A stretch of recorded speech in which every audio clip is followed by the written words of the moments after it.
سورہ بقرہ کی آیت نمبر 250 سے اللہ تعالیٰ فرماتے ہیں وَلَمَّا بَرَزُوا، اور جب آمنا سامنا ہوتا ہے لِجَالُوت کا وہ جنودی اس کے لشکروں کے ساتھ۔ برزہ کا لفظ قرآن پاک میں آتا ہے کہ کسی چیز کا بالکل صاف اور واضح ہو کے سامنے آ جانا، جیسے ہم کہتے ہیں کسی چیز کا فیس ٹو فیس ہو جانا، کسی چیز کا فل ویو آ جانا، کہ اس طرح سے وہ چیز آپ کے سامنے ہو کہ بالکل کلیئر ہو جائے، واضح ہو جائے۔ اور یہ لفظ قرآن پاک میں بُرَّتِ الجحیم لمن یرا آتا ہے کہ ایک وقت ایسا آئے گا حشر میں کہ جہنم بالکل انسان کے سامنے واضح اور کلیئر اور فزیکل جو ہے وہ اس کے سامنے کھڑی ہوئی ہوگی۔ اور جب ان دونوں لشکروں کا آمنا سامنا ہوتا ہے کالو، تو ایمان والے یہ کہتے ہیں ربنا، اے ہمارے رب، افرغ علینا، کہ آج ہم پہ انڈیل دے صبرن، صبر کو۔ اب یہ وہ آخری بات چیت ہے جو کہ ایمان والے کر رہے ہیں، کیونکہ اس کے بعد جنگ شروع ہونی ہے، جنگ میں مزید بات چیت نہیں ہو سکتی ہے۔ اور جنگ کا آغاز کس چیز کے ساتھ کیا جا رہا ہے؟ دعا کے ساتھ کیا جا رہا ہے۔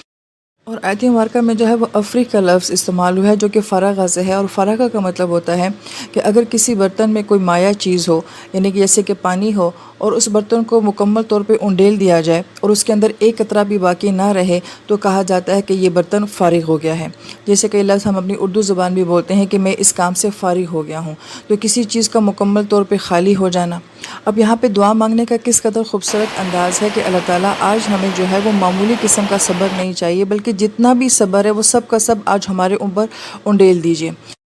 اور یہ کیوں کہا گیا ہے کہ ایک تو میدان جنگ ہے، اور میدان جنگ میں بھی سامنے والی جو آرمی ہے وہ آپ سے تعداد میں دگنی ہے، طاقتور بھی زیادہ ہے، ہتھیار بھی اس کے پاس زیادہ ہیں، تو ظاہری بات ہے کہ میدان جنگ میں ایسی فوج کے ساتھ مقابلہ کرنا، اس کے لیے جو صبر چاہیے ہوتا ہے وہ معمولی درجے کا صبر نہیں ہوتا، بہت اعلیٰ درجے کا صبر ہوتا ہے۔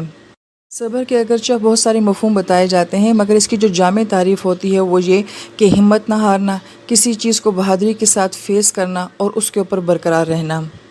گویا کہ صبر کا معنی جو ہمارے معاشرے میں ہوتا ہے کہ کوئی کمزور بندہ ہے، اس نے صبر کرنا ہے، مظلوم بھی صبر کرے گا اور وہ سہے گا اور وہ برداشت کرے گا۔ قرآن جو ہے وہ ایسا معنی نہیں دیتا۔ قرآن صبر کو کہتا ہے کہ ہمت کرنا، فیس کرنا اور اس چیز کا مقابلہ کرنا۔ اور پھر صبر کے ساتھ جو افری کو لایا گیا ہے، اس کے اندر بڑا خوبصورت تصور یہ ہے کہ جب پانی کو انڈیلا جاتا ہے تو پانی کتنی تیز رفتاری کے ساتھ، کتنی آسانی کے ساتھ جو ہے وہ دوسری چیز میں شفٹ ہو جاتا ہے۔ تو گویا کہ یہاں پہ دعا میں یہ کہا جا رہا ہے کہ یہ صبر کرنا ہمارے لیے اتنا ہی آسان کر دے اور اتنا ہی سموتھ کر دے کہ جس طرح سے پانی بڑی آسانی کے ساتھ اور سموتھلی جو ہے وہ کسی دوسری چیز میں چلا جاتا ہے۔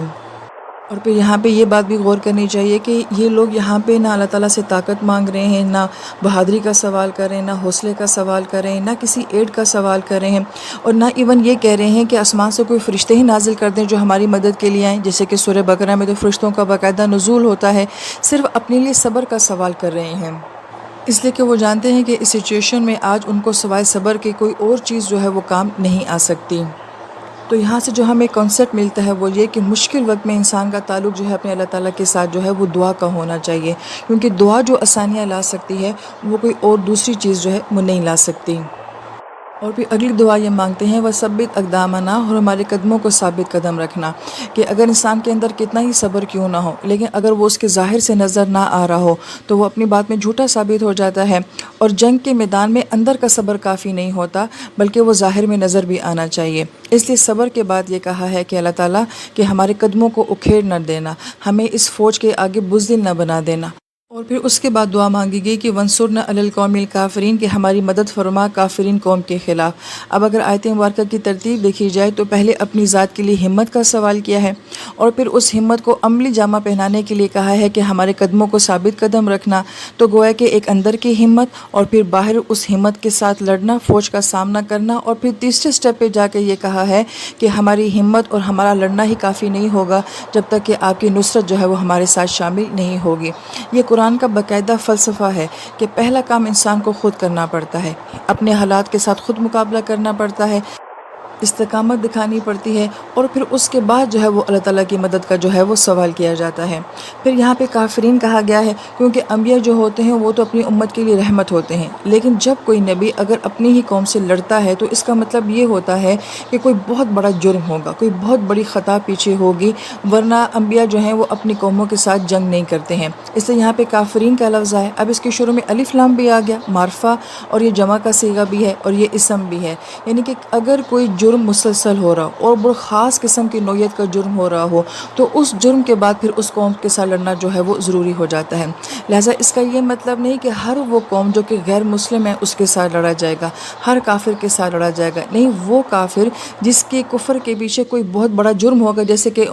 جن کافرین نے نبی علیہ السلام کو شہید کرنے کی کوشش کی، انبیاء کو قتل کرنے کی کوشش کی، یا مسلمانوں کا قاصد جو ہے اسے قتل کر دیا، کوئی ایسی بدماشی، ایسا ظلم جب وہ کریں گے تو پھر ان کے ساتھ لڑنا جو ہے وہ ہمارے اوپر لازم ہو جائے گا، ورنہ ہر کافر کے ساتھ لڑنا جو ہے وہ ضروری نہیں ہوتا.